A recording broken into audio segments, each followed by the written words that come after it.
Hi there, you're watching Business Connections Live. Steve Harley with you here. We're at the business show at Olympia. We're here for today and tomorrow. We're broadcasting live. It's a live stream right across the world, not just the UK, right across Europe, the Americas, Asia. We're there, worldwide right now.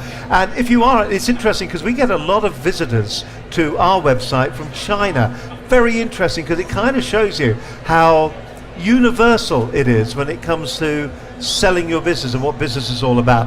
And when it comes to selling your business, we've already talked a little bit about social media, how you use social media, but maybe on a bigger scale, how do you do digital marketing? How do you go about doing that? With me is Warren Knight. Warren, it's good to have you with us. Hi Steve, thank you very much.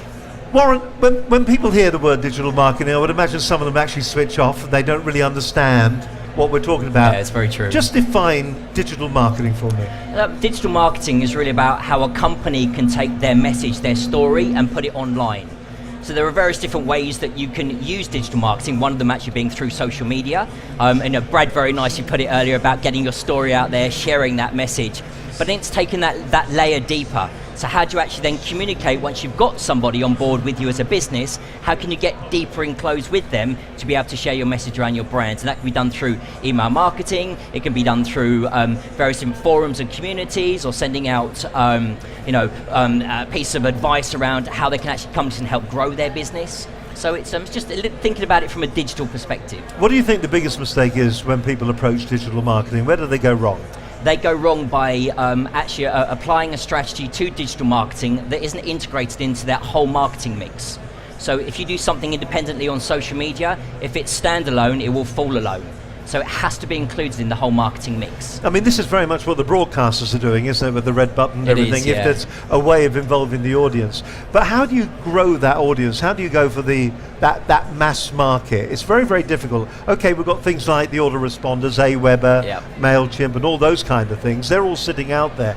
But how do we grow that initial audience? How do we, break through that glass ceiling so that we've then got that kind of real momentum in what we're doing? I think the first thing to do for any business is really just take a step back and look at what the business does. So what's the unique selling proposition around the business? Really defining the products and services, and then truly understanding your target audience. Once you've truly understood your target audience and you're really laser focused on those guys, really get and understand who they are, where they are, and what platforms they hang out on. Then you can actually apply a very simple tactic of connecting with them, communicating with them, sharing a piece of educational knowledge around them. Then that is building trust. You're being authentic around who you are, and that slowly builds the momentum around you've been able to increase your audience. It's very interesting you say about understanding who your audience is. As we look around here, we've got small, medium-scale business, we've got entrepreneurs, we've got serialpreneurs, we've got those kind of people that are here. And many people don't actually understand who their target audience is. If I said to you then, who are you targeting? How would you describe your typical follower, viewer, customer? So for me, I love working with creative people. So specifically in the sort of creative retail space and the creative technology space. It's those guys, I love their passion and their want, but it's the strategy, the process, the structure, the other side of the brain that they don't have. And by being able to give them some very simple step-by-step processes, templates, whatever they need to help their creative energy and their creative flow to be able to understand what their business will look like in 12 months, in 3 years' time, they're the guys that I love working with. All right, then, for the people that are listening to you right now, 3 points, 3 words of wisdom, or 3 sentences of wisdom that will help their business when they walk away from here today. So if they go nowhere else at the show today, they've heard you with these 3 pieces of wisdom, and that's going to change their business. What would it be?